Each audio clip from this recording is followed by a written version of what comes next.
Welcome to the Tech Egg. Don't get scrambled. Enjoy the video.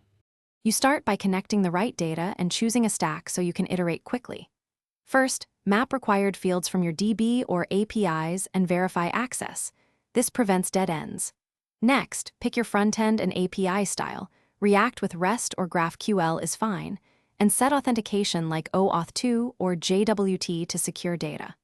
Finally, outline 3 primary user goals and draft the 4 to 6 widgets that will satisfy those goals. This guides layout and data needs immediately.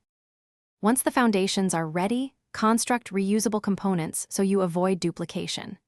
Build charts, tables, filters, and cards with props for flexibility. This lets you swap data without rewrites. Implement the data layer with caching and pagination to keep performance tight, and add consistent error and loading states so users aren't confused. Then wire up permissions and roles to show or hide widgets, and add real-time updates only where they matter to minimize resource use while maintaining responsiveness.